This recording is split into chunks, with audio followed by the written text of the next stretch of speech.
Chapter 1. The Boy Who Chose His Fate. Flashback. When everything started. The sun poured over Aurelia's kingdom, golden and bright, spilling across the royal training yard where the clang of swords echoed like a song of loyalty. Rows of young soldiers trained under the blazing light, each movement precise, each strike echoing with the ambition to rise higher. At the far balcony of the palace, a boy no older than 13 leaned forward, elbows resting on the cold marble railing. His eyes, pale gold, sharp yet dreamy, followed the rhythm of steel below. Prince Tristan Kingsley, youngest royal of Aurelius and heir to the throne, was not supposed to be here. The crown tutors were waiting in the study, the court ministers rehearsing lessons of diplomacy. But Tristan had slipped away. He was looking for something. And then, he found it. Among the sea of soldiers, one figure stood out. A tall young man, his movements fluid yet disciplined, each strike of his blade clean and precise. Ronan Graves, the newest recruit of the Royal Guard Training Corps, 19, orphaned and hardened by the years of struggle that sculpted his body like chiseled marble. He wasn't the strongest nor the loudest, but there was a calm to him, a quiet, unbending grace. His tanned skin gleamed with sweat under the sun, every muscle taut with power yet restrained with control. Dark hair clung damply to his forehead, and his gray eyes burned with focus, cold and determined. And for Prince Tristan, everything stopped. The sound of swords faded. The summer wind went still. Only he existed.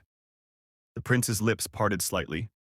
His heart, small, royal, and spoiled, thudded painfully against his ribs. He didn't even understand what this feeling was.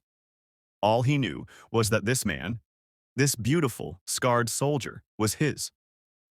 Not yet, but soon. Always. Tristan's young voice broke the silence, cold, but trembling with an unfamiliar warmth. Who is he? The royal advisor beside him blinked in surprise. Your Highness?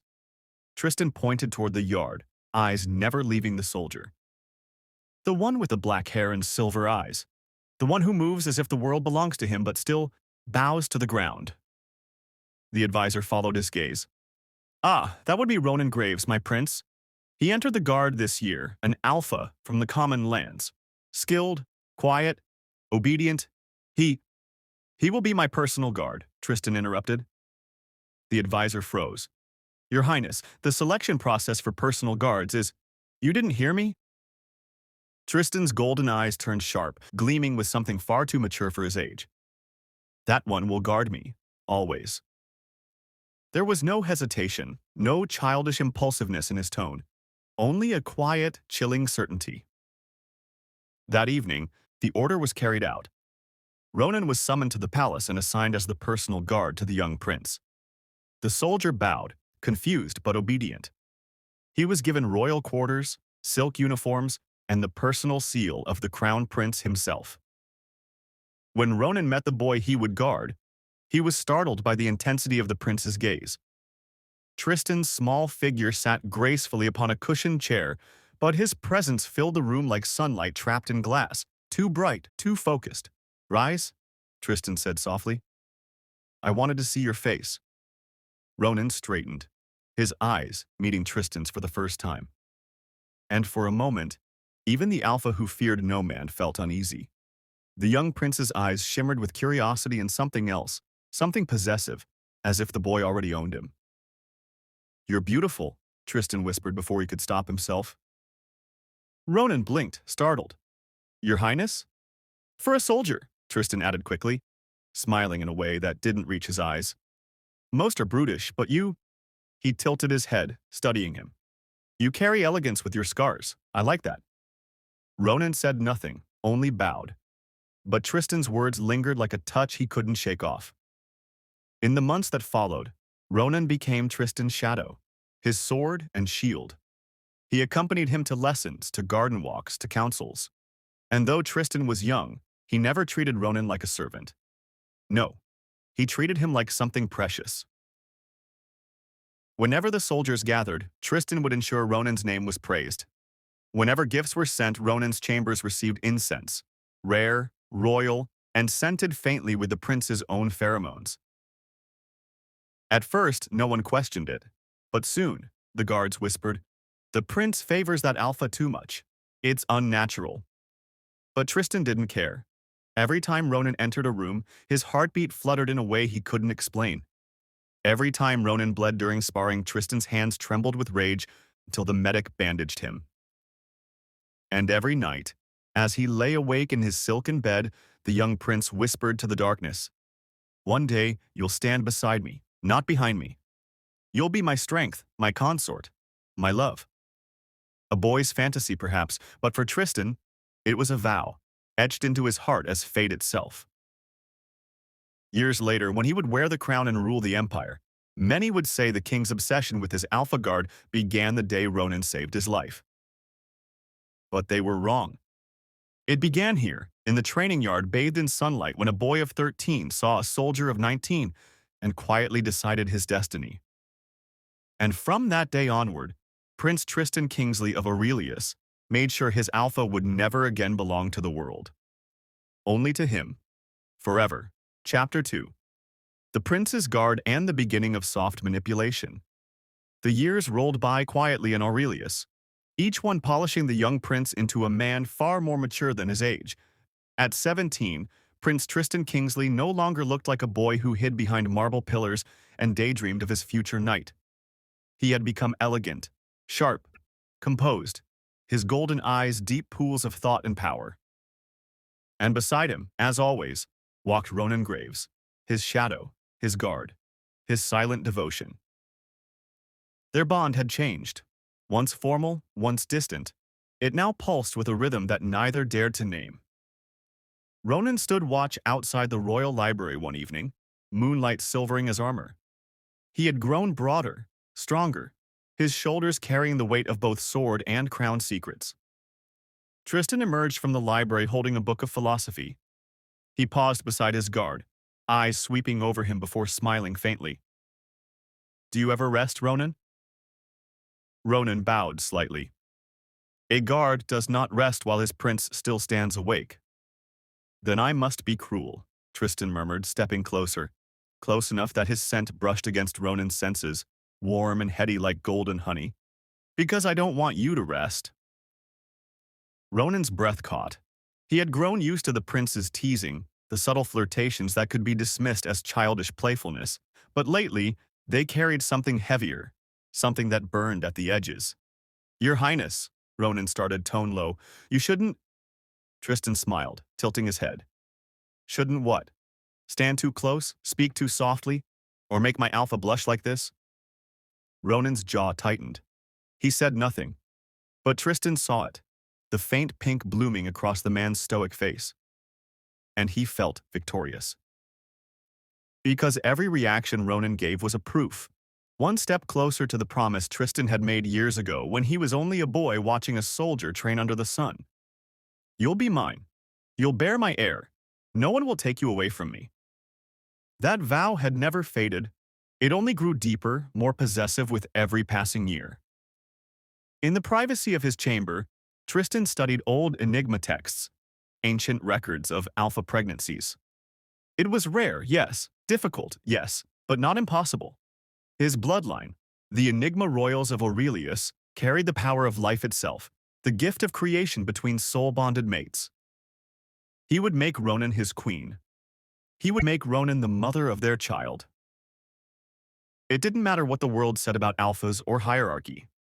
His love, his obsession, was not bound by rules. Sometimes, late at night, he would trace his fingers over the quill marks on those forbidden pages and whisper to the moonlight, "No matter what the gods decree, you'll bear my heir, Ronan. You'll be mine in every way that exists." Morning came, bringing another day of training in the royal courtyard. Tristan stood at the balcony again, watching his guard spar. Ronan's body moved with lethal grace, every motion steady and controlled. The prince's eyes drank him in greedily, how his muscles flexed beneath his armor, how strands of his hair clung to his damp forehead. It was sinful how much Tristan adored him. When Ronan won the duel, disarming his opponent effortlessly, Tristan clapped softly. "Perfection as always." "You flatter me, Your Highness. It's only flattery if it's false." Ronan gave a faint smile, rare but genuine, and Tristan felt something tug inside his chest, a dangerous warmth. A week later, during a border patrol mission, Ronan was injured. The arrow had grazed his shoulder, but word of it reached the palace like thunder. Tristan abandoned the royal council mid-meeting and rode out to the barracks himself. The moment he saw the blood, something inside him snapped. "Who allowed this?" he hissed, eyes glowing faintly. An Enigma's fury restrained only by reason. Who dared to let him bleed? The soldiers bowed, trembling, murmuring apologies. But Tristan ignored them. He went straight to Ronan's bedside. "Your Highness," Ronan began, startled. "You shouldn't have—" "Hush," Tristan whispered, kneeling beside him. "You think a king-to-be wouldn't come for the one who guards his life with his own blood?" He tore the bandage off himself, cleaned the wound gently, and wrapped it anew with steady hands. Ronan's throat tightened at the sight, his prince's fingers trembling ever so slightly as they brushed against his skin. "You're mine to protect," Tristan murmured, voice low and possessive. "As much as you protect me." Ronan froze. Something about those words burned deep within him, awakening feelings he shouldn't have. Tristan's gaze lingered a moment longer before softening. "Don't scare me like that again," he whispered, and brushed his thumb across Ronan's cheek. The Alpha said nothing, but his heart pounded in a way that made no sense. That night, Ronan dreamed. He dreamed of warm golden light and the soft scent of lilies and royal incense, the same aroma that always lingered in the prince's chamber. It wrapped around him, comforting, addictive, sweet. When he woke, his pulse was racing, and he could still feel that scent clinging to his skin. He didn't know that the incense he breathed daily, the air that surrounded Tristan, carried faint traces of Enigma pheromones meant only for him. He didn't know that every gentle brush of Tristan's hand, every teasing word, was part of a slow, deliberate claim. But he felt it. Whenever Tristan smiled, something inside Ronan ached with a strange yearning he couldn't name. And though he told himself it was wrong, that he was a guard sworn to duty, he couldn't ignore the warmth in his chest whenever the prince called his name. "Ronan?" "Yes, Your Highness?" "Stay close, always." As the moon rose again over the kingdom, the palace corridors glowed with candlelight. In his bedchamber, Tristan sat by the window, writing quietly in a gilded diary. "He smiles at me now. He no longer flinches when I touch him. Soon, he'll no longer resist at all." He closed the book and gazed out at the stars. Below, Ronan stood guard outside his door, unaware that he was already bound, bit by bit, to the prince he had sworn to protect. And Tristan smiled softly to himself, whispering into the night, "You are mine, Ronan Graves, my Alpha, my beloved, my future queen." The wind carried his vow into the darkness, and somewhere beyond the doors, Ronan's heart fluttered without knowing why. Chapter 3. The Crowned King's Claim.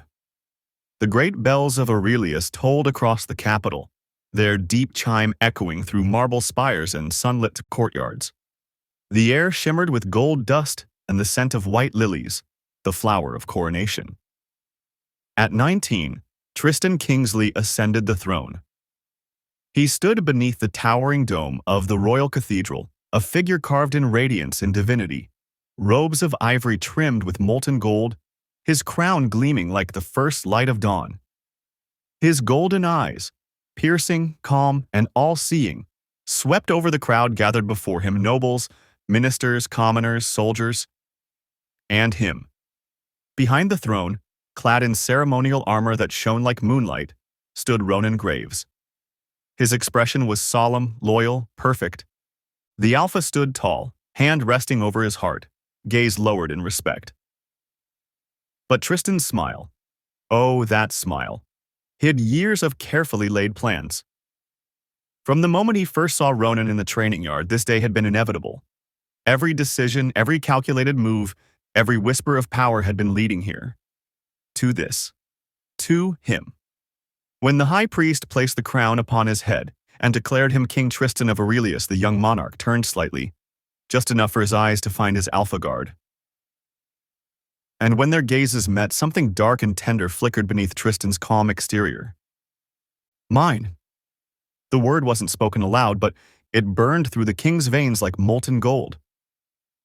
The years that followed transformed the kingdom of Aurelius into an empire that shimmered like legend. Under Tristan's rule, borders expanded, trade routes multiplied, and enemy nations bowed in alliance. His name spread across continents as a ruler, both brilliant and terrifyingly composed, a young king whose beauty mirrored his ruthlessness, whose smile could bless or destroy. His people worshipped him, his enemies feared him. And through it all, Ronan remained at his side, unchanging, steadfast, the king's constant shadow. The palace staff whispered when they thought no one was listening. Our king looks at his guard like he hung the stars. He never travels without him. Even the throne room smells faintly of his majesty's scent. And the guards' quarters, too. Indeed, the king's Enigma pheromones saturated Ronan's surroundings like invisible silk, woven through his chambers, his armor, even the incense that burned during their private dinners. No one questioned it. It was simply the way things were. 4 years passed. Tristan was now 24, a man in full command of his world. The boyish charm of youth had sharpened into regal elegance. His gaze, once curious, now carried the weight of absolute power. And yet, the one thing he hadn't claimed still walked just behind him. Ronan, now 29, more composed than ever, unaware that every step, every breath, every glance was already written into the king's heart like scripture. That night, in the grand palace gardens bathed in moonlight, Tristan dismissed his council early. The lanterns glowed softly as he stood near the marble fountain where lilies floated like fallen stars. Ronan, he said quietly. Ronan approached, bowing slightly. Your Majesty? Do you ever think about what comes after duty? The Alpha blinked, confused. I'm afraid I don't understand. After all the years you've guarded me, protected me, watched over me. Tristan's tone softened, almost wistful. What comes next, Ronan? When the kingdom no longer needs your sword, what will you do then? Ronan hesitated. I suppose. I will still serve in whatever way you command. Tristan smiled faintly. Good. He stepped closer, eyes gleaming like polished amber. Then obey one more command. Your Majesty? Tristan's gloved hand reached out, brushing Ronan's cheek, and in that single motion the years of restraint shattered. His voice lowered to a whisper that trembled with power and longing. Marry me, Ronan. The words hung in the night like lightning, soft but earth-shaking. Ronan froze. Your Majesty. Tristan's thumb traced his jawline, possessive, tender. You belong beside me, not behind me, not as my guard, but as my consort, my queen. His tone trembled with emotion, but beneath it was command, an order wrapped in devotion, a plea gilded with authority. Marry me, Ronan. You were never just my protector. You're my home. Ronan's heart pounded violently. You cannot mean, I mean every word. Tristan's golden eyes darkened. You think I built this empire for glory? For titles? I built it for you. So that when I finally claimed you, no one, no court, no priest, no god, could ever dare to deny me. His voice cracked with intensity. Say yes, Ronan. Ronan stepped back, shaken. You can't ask that of me. I am your subject, your soldier. You deserve someone of royal blood. Enough. Tristan's tone cut through the air, soft but final. There's no one in this world more worthy than you. The next days blurred into chaos, not of resistance, but of persuasion. The court ministers congratulated Ronan. The palace maids whispered blessings. The citizens of Aurelius filled the streets chanting, Our king's happiness is our joy. Everywhere Ronan turned, the empire itself seemed to conspire with Tristan. Guards he trained beside patted his shoulder. The king loves you. Don't make him wait. Old nobles smiled kindly. His Majesty smiles only when you're near. Even the priests claimed it was destiny ordained by the gods. Ronan's silence was taken as shy agreement, his hesitation as humility. But only Tristan knew the truth. Ronan's uncertainty wasn't disobedience, it was fear. And Tristan adored him for it. One evening, Ronan stood in the palace balcony overlooking the glowing city below. The stars above seemed dim compared to the lights of Aurelius. He heard footsteps, soft, deliberate, and turned to see Tristan approach, dressed simply for once, without the weight of crown or robe. "They all want this," Tristan murmured, stepping behind him. "They want me happy. They want us happy." Ronan closed his eyes. "You've made it impossible to refuse, haven't you?" Tristan's hand slid around his waist, pulling him back against his chest. "You make it sound cruel." "Isn't it?" Tristan chuckled softly, breath warm against his neck. "If loving you is cruel, then let the world call me a tyrant." Ronan turned his head slightly, meeting those burning golden eyes. "You're mad. Madly in love." Tristan smiled, the kind of smile that could both bless and ruin. "And you'll say yes tomorrow." Ronan sighed, defeated by devotion, by pressure, by the raw, unfiltered love that surrounded him from every side. When Tristan kissed the back of his hand, something inside him yielded, not out of fear, but out of exhausted tenderness. He had protected this boy since he was 13. He had watched him grow into a ruler who carried the world with grace. And somewhere along the line, his heart had stopped belonging to himself. "Yes," Ronan whispered, almost inaudible. "I'll marry you." Tristan froze for only a heartbeat. Then his entire face lit up, not with joy, but with reverence. "You just made the universe right again," he breathed. "You've always been mine, Ronan. Now the world will finally see it too." He pulled Ronan into his arms, holding him tightly, as if afraid that the alpha might vanish into air. The night sky seemed to bow to them. The city below erupted with light and music, as if even fate itself had been waiting for this surrender. "And in that embrace," Tristan whispered against Ronan's ear, voice shaking with possessive worship, "you'll never escape me now, my love. You'll wear my crown, and one day carry my heir." Ronan said nothing, but his heart trembled, not entirely from fear. Because even as he tried to convince himself it was only duty, somewhere deep inside, a soft voice whispered back, "Maybe I was his from the very start." Chapter 4. The Wedding of the Century. The kingdom of Averlin had never witnessed such splendor. The air itself shimmered with incense and gold dust as the sun broke over the marble spires of the capital.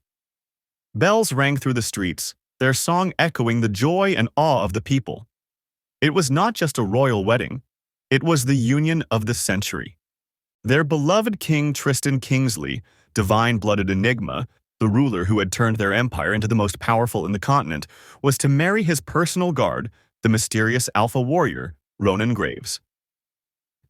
Banners of silver and crimson waved from every balcony. The holy temple was bathed in light, its floor carpeted with thousands of petals. Nobles from faraway lands bowed their heads as the king entered, clad in shimmering white and gold, the royal sigil embroidered across his cloak. His crown gleamed, but it was the soft, almost predatory glow in his eyes that commanded the room, the gaze of a man who had finally claimed what he'd wanted for years. And at the end of the aisle stood Ronan. Dressed in deep sapphire robes lined with gold, the alpha looked breathtaking. The years of sword and steel hadn't dulled his beauty, they'd carved it sharper. His broad shoulders carried strength, but his expression carried uncertainty. The people murmured with admiration. The queen-to-be was handsome beyond measure, his scarred cheek only adding to the story of his resilience. Tristan walked forward, every step measured, his eyes never leaving Ronan. It wasn't the look of a king to his subject, it was the look of a storm to the sea consuming, inevitable.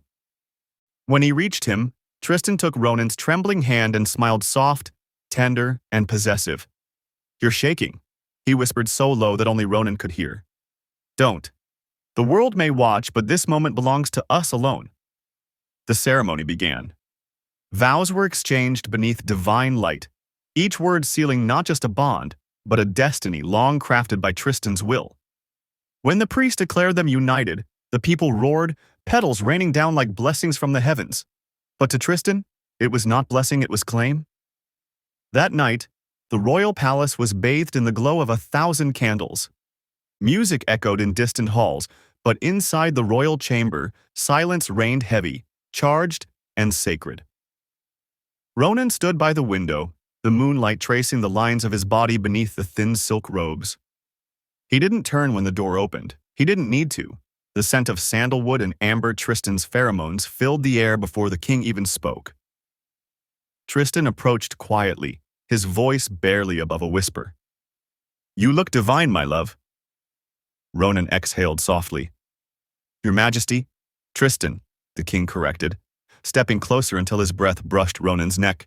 "Tonight, you're not my guard, not my subject, you're mine." His hands slid to Ronan's waist, and for a fleeting moment Ronan felt himself melt. He should have stepped back, but his body betrayed him, drawn by the intoxicating warmth, by the pheromones that seemed to seep into his very bones. Tristan turned him gently, eyes dark with adoration and hunger. "I have waited for this night for 11 years, he murmured, thumb brushing the scar on Ronan's cheek. "From the moment I first saw you in the training yard, I decided, no man will ever stand where you stand now. No one will ever touch what's mine." He leaned in and bit.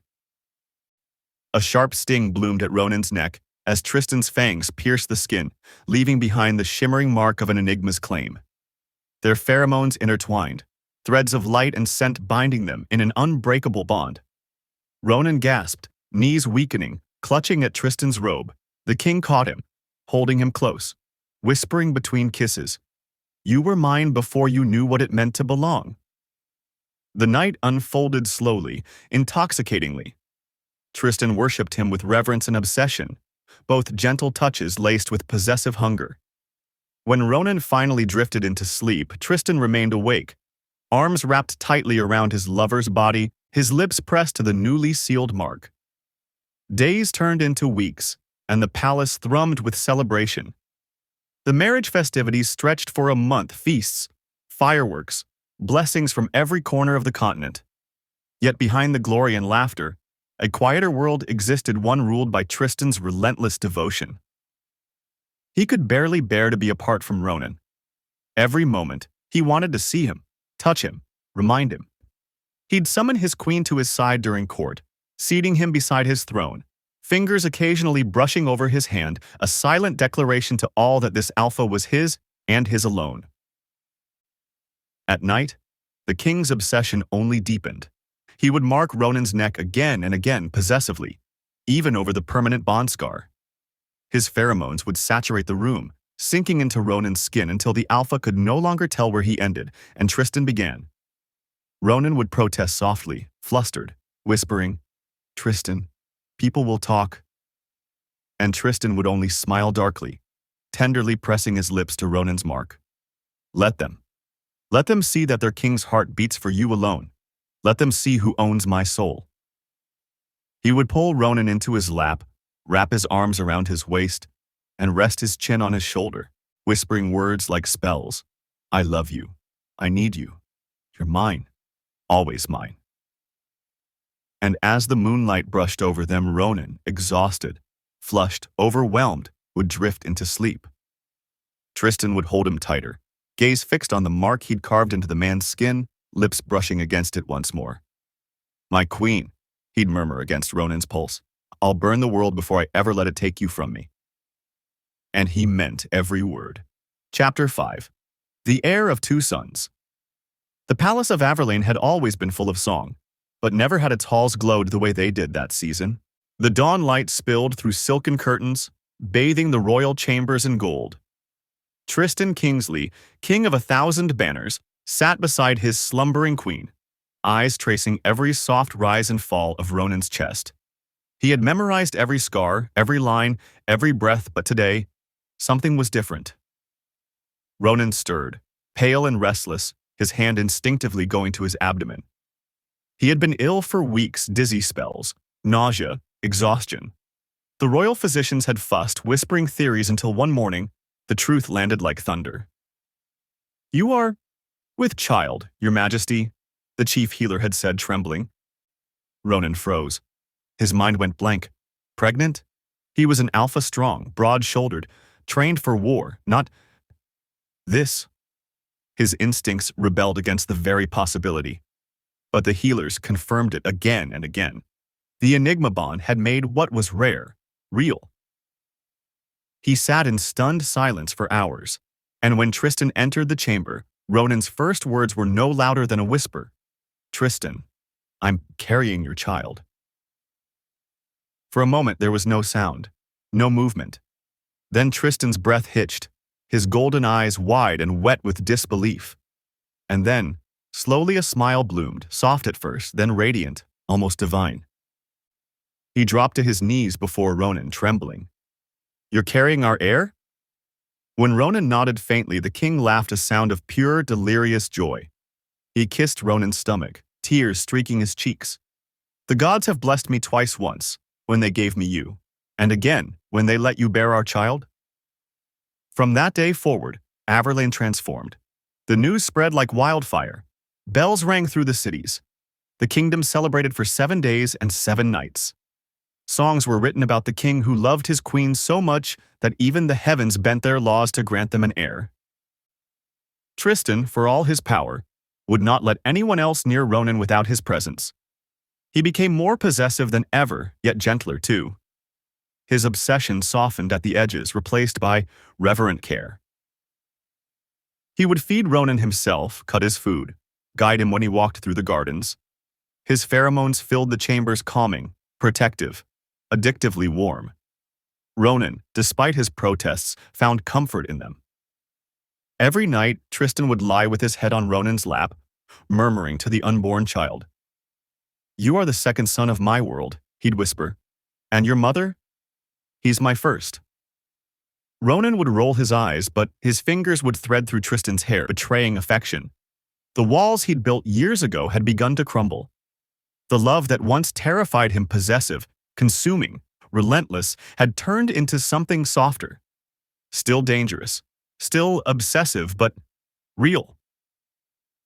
He had never imagined that he, an orphaned alpha born to nothing, would one day sit beside a throne, carrying the air of a godlike king who worshipped him like the air he breathed. But love, no matter how divine, came with pain. The day of the birth was stormy thunder rolled over the palace, as though the sky itself feared what was about to happen. Ronan's cries echoed through the royal chambers. His body was not built for this. Alphas rarely carried to term, and never easily. The healers rushed about, frantic, whispering prayers under their breath. Tristan never left his side. His hand clasped Ronan's trembling one, his forehead pressed against it, voice breaking with every plea. Stay with me, my love. Please, don't you dare leave me. Ronan, drenched in sweat, gasped through the pain. You're crying. I would burn the world if it took you from me. You already would, Ronan rasped weakly, a faint smile tugging at his lips. Hours later, after endless pain, blood, and whispered prayers, a cry finally pierced the storm. A child's cry. Ronan collapsed back onto the pillows, exhausted, trembling, but alive. The healers lifted a small bundle swathed in white silk, a newborn with faint golden eyes and a tuft of soft dark hair. A boy, the healer whispered, handing him to Tristan. The king's breath caught as he held his son for the first time. His hands shook. His smile broke into tears again as he leaned over and pressed a kiss to the baby's forehead, then to Ronan's lips. Our heir, Tristan murmured. Our little Solan, the heir of 2 sons. Ronan's eyes fluttered open, heavy with exhaustion. Solan? Yes, Tristan whispered, brushing the hair from his damp forehead. Because you, my love, are my first son, and he, our second. Ronan laughed weakly, eyes glimmering with warmth and disbelief. You and your names? Tristan smiled, cupping his cheek. You don't have to understand. You just have to stay. You don't have to belong to me to be loved. Ronan looked at him for a long, quiet moment. Then, with a sigh that felt like surrender, not the forced kind, but the gentle acceptance born of love, he whispered, You don't have to own me to love me, Tristan. Tristan's expression softened, something deep and human flickering behind the golden fire of his gaze. He leaned forward, kissed Ronan's brow, and whispered, "I already do, but I'll try to deserve you." Weeks later, the kingdom rejoiced once more. The coronation of the newborn heir, Prince Solon Kingsley, was a festival unlike any other, the people singing praises, showering the royal couple with love. In the palace gardens, under the twin suns that shone over Averlane, Tristan sat with Ronan in his arms, and their child sleeping between them. Ronan leaned his head on Tristan's shoulder, eyes soft. "You've got everything you ever wanted now, my king." Tristan smiled faintly, brushing his lips against Ronan's temple. "Not everything, but everything that matters." And as the two suns set together on the horizon, one blazing, one gentle, the kingdom whispered the same truth. The Enigma king and his Alpha Queen had become legend,